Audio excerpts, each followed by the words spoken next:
میلاد کسے کہتے ہیں؟ جی لفظ میلاد کے اوپر اگر غور کریں تو اس کا معنی تو یہی ہے کہ ولادت، کسی کی پیدائش.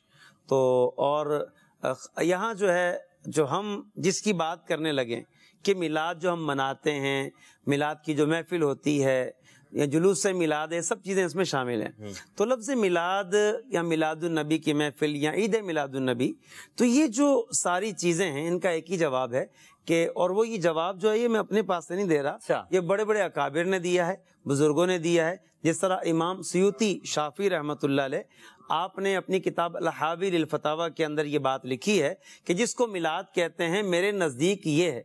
کون فرما رہے ہیں؟ علامہ جلال الدین سیوطی شافعی رحمۃ اللہ علیہ، مجدد 9ویں صدی کے مجدد، اور ساتھ میں وہ جن کو بارگاہ رسالت سے شیخ الحدیث کا لقب ملا. اور اس پر ان کی فضیلت کتنی عظیم ہے کہ آپ وہ ہستی ہیں جن کو جاگتے ہوئے سر کی آنکھوں سے دیدار مصطفیٰ نصیب ہوا. سبحان اللہ. ایک بار نہیں کئی بار ہوا. کس قدر آپ نے زیارت کی حضور علیہ السلام کی.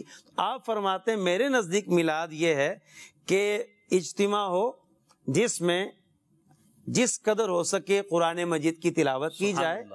اس کے بعد فرماتے ہیں کہ نبی کریم صلی اللہ تعالی علیہ وسلم کا ذکر خیر ہو. حضور علیہ السلام کی آمد پر جو واقعات رونما ہوئے، جو معجزات ظاہر ہوئے، انہیں ارہاس بھی کہتے ہیں، تو ان کا بیان کیا جائے. اور پھر نبی پاک صلی اللہ تعالی علیہ وسلم کی ولادت کے جو واقعات صحابہ کرام نے بیان کیے، جو خود نبی پاک علیہ السلام کی امی جان نے بیان کیے، ان کو بیان کیا جائے. اور ساتھ میں نبی کریم صلی اللہ تعالی علیہ وسلم کی سیرت کو بیان کیا جائے، حضور کے اخلاق کو بیان کیا جائے، حضور علیہ السلام کی نشست و برخاست کو بیان کیا جائے، حضور کی جلوت و خلوت کو بیان کیا جائے، حضور کیسے تھے یہ بیان کیا جائے، حضور کہاں گئے یہ بیان کیا جائے، حضور کہاں سے تشریف لائے یہ بیان کیا جائے، حضور مکے میں تھے تو کیسے تھے، مدینے میں تو کیسے تھے. تو یہ نبی پاک علیہ السلام کی آمد و رفت، حضور کا آنا جانا، حضور کی سیرت، حضور کے اخلاق، حضور کی باتیں، حضور کے کمالات، ان سب کا ذکر کیا جائے. آخر میں حسب توفیق کچھ لوگوں کو کھانا کھلا دیا جائے.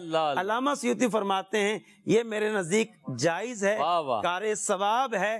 کیوں کہتے ہیں ثواب؟ اس لیے ہے کیونکہ اس میں حضور کی تعظیم. سبحان اللہ. یعنی 9ویں صدی کے مجدد یہ فرما رہے ہیں کہ اس طرح میلاد منایا جائے اور لوگوں کو نیاز بھی کی جائے اور کھانا بھی کھلایا جائے. اور جو آپ نے میلاد کا معنی بیان کیا، اس کو اگر عام انداز میں ہم یہ کہیں کہ جو ہمارے یہاں میلاد شریف ہوتا ہے تو ہم نبی پاک کے معجزات بیان کرتے ہیں، حضور کا تذکرہ ہوتا ہے، حضور کی سیرت کا بیان ہوتا ہے، مدح سرائی ہوتی ہے، نعت خوانی ہوتی ہے. تو یہی انداز میلاد کا ہے.